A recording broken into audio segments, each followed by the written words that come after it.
All right, I'm going to try and fit in a few questions for Chris Carter. If you have any, we'll try and get them in. Time is short, but I'll do what I can.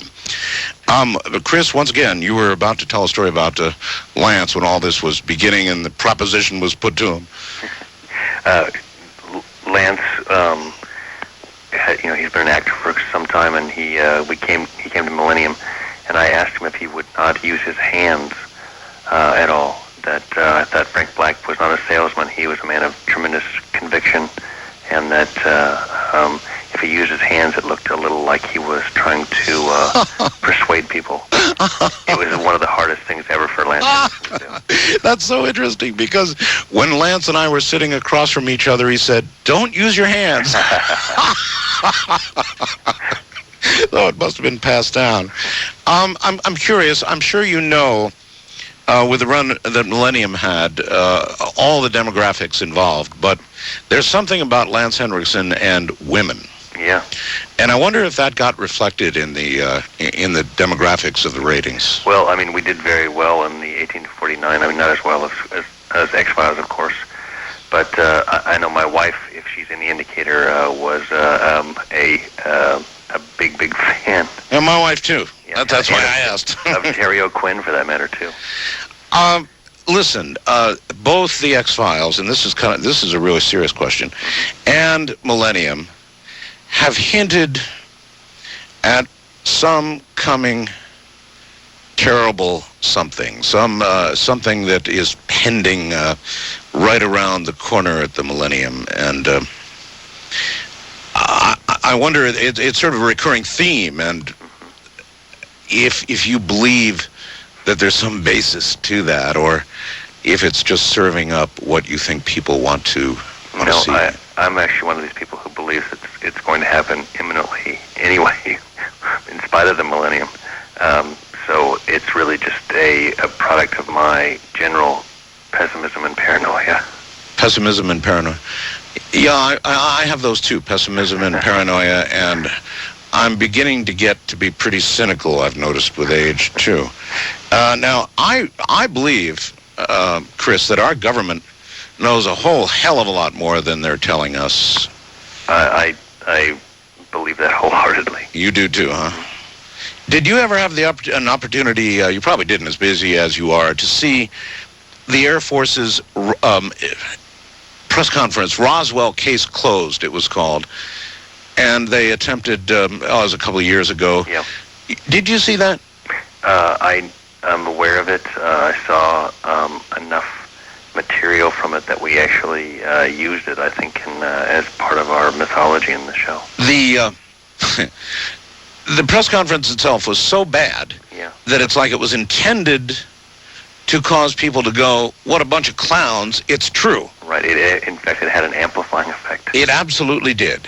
No question about it. And so then there are a lot of people who believe that there's a consortium within or outside of the government that keeps information from even the very highest levels, the president, perhaps some presidents, for example, even the current president.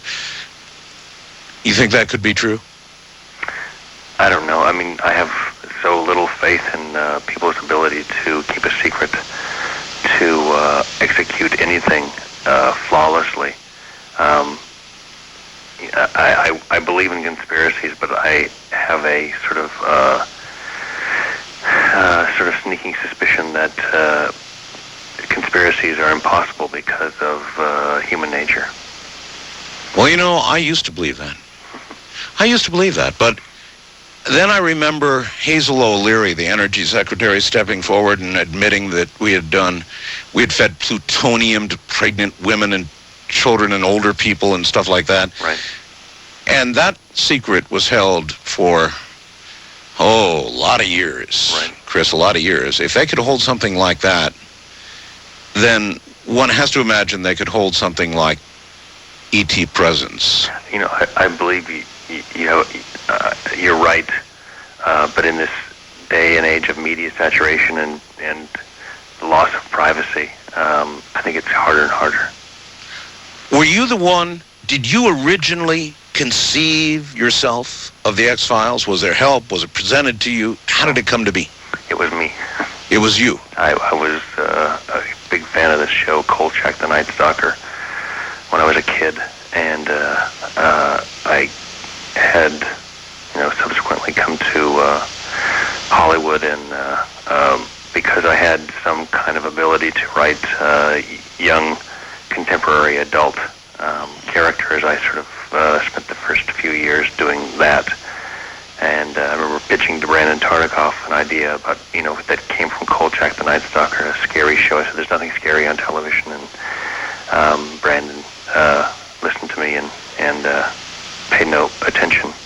I was then hired by Peter Roth at the Fox, at 20th Century Fox, under an exclusive contract. And the first thing I pitched to him was basically I wanted to do something as scary as I remembered Kolchak the Night Stalker was. I'm frequently criticized for delving into very dark areas myself, and so I can only imagine what your email and mail must be like. What percentage of the mail takes you on for delving into such dark possibilities? A smaller portion than you might think. Mm-hmm. Sometimes I get sent interesting tapes about people recounting their UFO stories and encounters, but mostly it is, it's TV fandom. So they don't really take you on for the social side of preaching doom and gloom, that kind of thing? The critics, I think, have taken me on more than anyone. They called the Millennium a relentlessly grim show, and relentlessly grim. Yes, I've been described the same way. But somehow there's a big audience out there for relentlessly grim, isn't there? Well, I mean, no one wants. I mean, life is too short to dwell on the grim. But the Frank Black was a very romantic hero. I mean, he had the weight of the world on his shoulders and wanted to keep the world safe for his family. That's a very bright hero in a way. He just happened to speak in a very laconic and heavy voice, and so I think people took that as grim when I took it as as Alice. Well, extinctions. Let's talk about extinctions. In fact, did you know that the latest theory among some very prestigious Israeli scientists is that the dinosaurs were not killed by a large rock that smashed us, but rather by an eruption of the sun that virtually sterilized everything on the planet, killed and sterilized everything on the planet. That's actually a somewhat mainstream notion now, and might account for a series of extinctions on the planet. And there are some people who believe that there was perhaps even ancient technology that is still present in some of the relics we see on Earth, the pyramids that are all over the Earth, and some strange stone arrangements that may have given a hint about all of this. And if we just knew how to read it, we might be able to prevent whatever may be coming. You've heard any of those rumblings? Yeah, I haven't. That's interesting. I mean, I've heard of the people believe that sunspots, which are the same thing, but not to the degree you're talking about, have a profound effect on weather and on global. Even earthquakes. Yeah. Even earthquakes. Right.